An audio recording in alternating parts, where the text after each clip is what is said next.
আসসালামু আলাইকুম সুপ্রিয় ষষ্ঠ শ্রেণীর শিক্ষার্থীদেরকে আজকের রানাস টিচিং হোমের ইংরেজি ক্লাসে স্বাগতম, ইংরেজি ভিডিওতে স্বাগতম। আজকে আমরা মূলত তোমাদের বার্ষিক পরীক্ষা 2024-এর এনসিটিভি প্রদত্ত যে প্রশ্নটি রয়েছে, যা তোমাদের জন্য খুবই গুরুত্বপূর্ণ, যে প্রশ্নটির সলভ আজকে আমরা মূলত করব, যেটি করলে তোমরা বুঝতে পারবে যে কিভাবে উত্তর দিতে হয়, কিভাবে লিখতে হবে ইংলিশে এবং কি কি বিষয় আসবে। সো তোমরা প্রথমেই দেখতে পাচ্ছ যে পার্ট এতে আছে হচ্ছে রিডিং। পার্ট এতে কি আছে? রিডিং।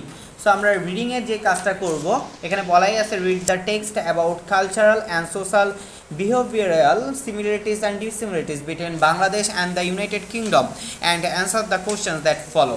সো আমরা এখানে দেখতে পাচ্ছি, সো আমাদের এই প্যাসেজটা খুব ভালোভাবে পড়তে হবে, বাংলা অর্থ সহকারে আমরা প্যাসেজটা এখানে দেওয়ার চেষ্টা করেছি। Bangladesh and the United Kingdom have distinct cultural and social behaviours shaped by their unique histories and environments.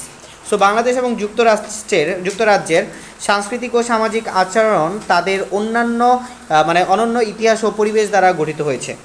Both countries value family and community, though the ways these values are expressed many differ. উভয় দেশ পরিবার এবং সম্প্রদায়কে মূল্যায়ন করে, যদিও মূল্যবোধগুলি প্রকাশ করার পদ্ধতিতে পার্থক্য রয়েছে। এরপরে কি বলছে? In Bangladesh extend families often live together and there is a strong emphasis on respecting the elders. So এইখানে আমাদের যেটা বলছে, বাংলাদেশে যৌথ পরিবারই প্রায়শই একসঙ্গে বসবাস করে এবং বয়োজ্যেষ্ঠদের প্রতি শ্রদ্ধা প্রদর্শনের উপর জোর দেওয়া হয়। In the UK there is a greater focus on nuclear families and individualism. অর্থাৎ যুক্তরাজ্যে তবে সেখানে অতি ক্ষুদ্র পরিবার এবং ব্যক্তি স্বাতন্ত্র্যের প্রতি বেশি গুরুত্ব দেওয়া হয়। তো এইভাবে দেখো, তোমরা প্যাসেজটা একটু খুব ভালোভাবে পড়বা। প্যাসেজটা তোমরা পুরোটা দেখতে পাচ্ছ। আমি যদি পুরো প্যাসেজটাকে ইন ডিটেলস খুব ভালোভাবে ধরে ধরে বুঝিয়ে দিতে যাই, সো অনেক টাইমের ব্যাপার। সো তোমরা প্যাসেজটা বাংলা অর্থ সহকারে আছে, তোমরা পড়ে বাংলা অর্থ করবা।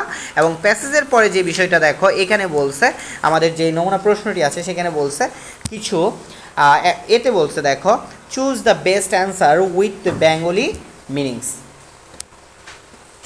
সো এইখানে আমরা দেখি বেঙ্গলি মিনিং সহ আছে। সো এখানে আমরা দেখি what type of family structure is more common in Bangladesh.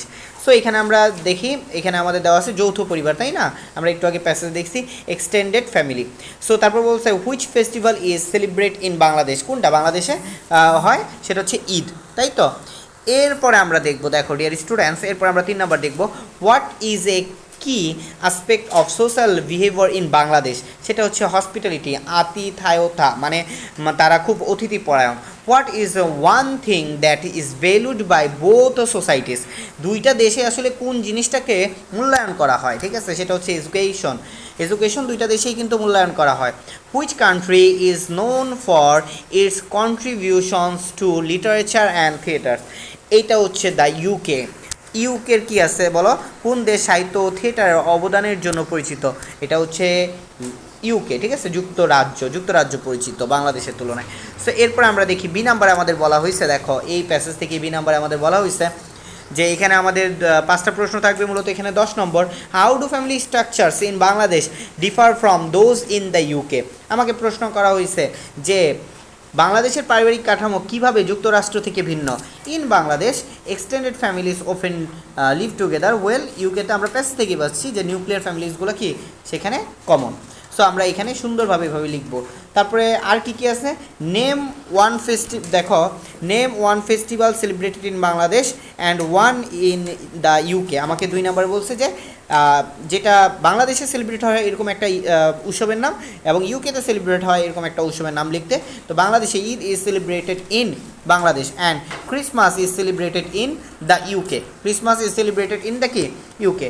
তারপর বলছে describe A key aspect of social behaviour in the UK. বলছে যুক্তরাজ্যে সামাজিক আচরণের একটি মূল দিক বর্ণনা করুন। তো in the UK politeness and কি বলছে কুইং আর ইম্পর্টেন্ট সোশ্যাল মোডস। যুক্তরাষ্ট্রের শালীনতা এবং সারিতে দাঁড়ানো, ঠিক আছে, গুরুত্বপূর্ণ সামাজিক নিয়ম। কিউইংটা আমরা মনে রাখবো। What are some cultural contributions of Bangladesh, বাংলাদেশের কিছু সাংস্কৃতিক অবদান কী? Bangladesh is known for its poetry and music, Bangladesh এটার সঙ্গীত এবং কবিতার জন্য বিখ্যাত। How do both countries value education, কীভাবে উভয় দেশ শিক্ষার মূল্য দেয়? তো এইটা আমরা এখান থেকে লিখতে পারি, both countries priorities education and have worked to improve literacy and educational opportunities for their citizens. উভয় দেশই শিক্ষাকে অগ্রাধিকার দেয় এবং তাদের নাগরিকদের জন্য সাক্ষরতা এবং শিক্ষার সুযোগ উন্নত করতে কাজ করে। এইটা কিন্তু আমাদের ওই যে উপরে প্যাসেজ যেটা ছিল সেটা থেকে আমাদের গেল। এরপর বলছে read the following story and answer the questions that follow, নিম্নলিখিত গল্পটি পড়ো এবং নিচের উত্তরগুলো দাও। এইটা আমাদের 2 number passage, right? 2 number passage এখানে বলা আছে একটি সাহসী যাত্রা, the brave journey.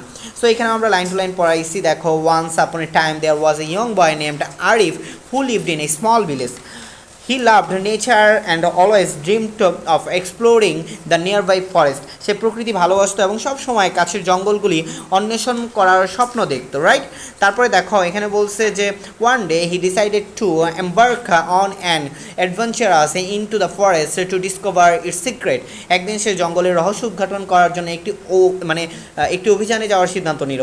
He picked some food, water and a small knife for protection.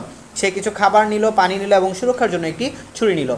As he ventured deeper into the forest. So এইটা তোমরা পুরো প্যাসেজটা পড়বা। এখানে দেখো পুরো প্যাসেজটা সুন্দরভাবে line to line Bengali Bangla meaning দেওয়া আছে। সো তোমরা খুব সুন্দরভাবে পড়বা। এরপর দেখো 2 নম্বর প্যাসেজ থেকে আসবেটা কি? 2 নম্বর প্যাসেজ থেকে ডিয়ার স্টুডেন্টস আসবে হচ্ছে ট্রু অ্যান্ড ফলস। তো ফলস হলে অবভিয়াসলি তোমাকে রাইট অ্যান্সারটা লেখা লাগবে। বলছে Arif lived in a big city, আমরা কিন্তু প্যাসেজে পড়ছি যেটা ফলস হবে। তাহলে 1 নম্বর লিখে তুমি ফলস লিখবা। কি লিখবা বলো? ফলস লিখবা। ফলস লিখে লিখবা কারেক্ট অ্যান্সার, লিখে তারপর লিখবা Arif lived in a small village, যেটা তুমি প্যাসেজেই পাবা। অর্থাৎ তুমি যখন খুব ভালোভাবে প্যাসেজটা পড়বা অটোমেটিকলি অনেক অ্যান্সার পেয়ে যাবা। আরিফ ফাউন্ড এ, কি বলছে, diary in the forest. So এটা ট্রু ছিল। Arif stayed in the forest for a few weeks, এটা ফলস। সে ফিউ উইকস ধরে ছিল না, ফিউ ডেজ ধরে ছিল, সে কিছু দিন ছিল, ঠিক আছে? সো এটা ফলস হবে। Arif learn to build a shelter in the forest, এটা ট্রু। আরিফ জঙ্গলে আশ্রয় নির্মাণ করতে শিখেছিল। Arif's adventure made him dislike nature, আরিফের অভিযান তাকে প্রকৃতিকে অপছন্দ করতে শিখিয়েছিল। সম্পূর্ণ ভুল একটা তথ্য, তাই না? তাই ফলস হবে। Arif's adventure made him appreciate nature more, আর আরিফের যে ইয়াটা ছিল, অ্যাডভেঞ্চারটা ছিল, সেটা তাকে কি প্রকৃতিকে আরও ভালোবাসতে শিখালো আর কি। এরপরে দেখো ডিয়ার স্টুডেন্টস, এইখানে আমাদের কি আসবে বলেন তো? আমাদের এখানে আসবে হচ্ছে বলেন একটা কলাম, অর্থাৎ কলাম এ এবং কলাম বি আমাদের ম্যাচিং যেটাকে বলি, আমরা ম্যাচ করতে হবে। সো আমরা এটা ম্যাচ করবো। আরিফস হোম, আমরা এটা 2 নাম্বার এইভাবে লিখবো। আমরা বাক্য তৈরি করবো, ঠিক আছে? যদি এখানে আমি অ্যান্সারটা পাশাপাশি লিখছি, বাট আমরা বাক্য তৈরি করবো। Arif homes small village at animal, Arif saw কি ম্যাজেস্টিক ডির। তারপরে এখানে দেখবা যে আরও আছে the item Arif picked small knife. তারপর হচ্ছে এইগুলো প্যাসেজ পড়লেই তুমি পেয়ে যাবা কোনটার সাথে কী মিল রাখতে হবে। The place Arif found in the forest, সেটা হচ্ছে কি অ্যাবান্ডন্ড হার্ট, ঠিক আছে? তারপর বলছে কি দ্য স্কিল আরিফ লার্ন, সেটা হচ্ছে মেকিং এ ফায়ার, আগুন কীভাবে জ্বালাইতে হয় সেটা আরিফ শিখলো। 3 নম্বর বলছে read the following poem. So আজকে মূলত আমরা তোমাদেরকে, যেহেতু 8 মিনিট একটা ভিডিও হয়ে গেছে অলরেডি, 8 মিনিট পার হয়ে গেছে, আজকে মূলত আমরা 2টা প্যাসেজ থেকে তোমাদের প্রথম অংশ নিয়ে আলোচনা করলাম, অর্থাৎ ইংরেজি প্রশ্নের প্রথম অংশ নিয়ে আলোচনা করলাম। 2টা আনসিন প্যাসেজ থেকে কী কী আসবে, কত মার্কস আসবে এবং কীভাবে উত্তর করবা সেটা করলাম। এরপর আমরা পয়েমে চলে যাব নেক্সট ভিডিওতে, অর্থাৎ তোমরা পার্ট 2 এর জন্য আশা করি অপেক্ষা করবে। 6 এর স্টুডেন্টদেরকে পরবর্তী ক্লাসগুলো দেখার জন্য আমন্ত্রণ জানিয়ে শেষ করছি। আসসালামু আলাইকুম।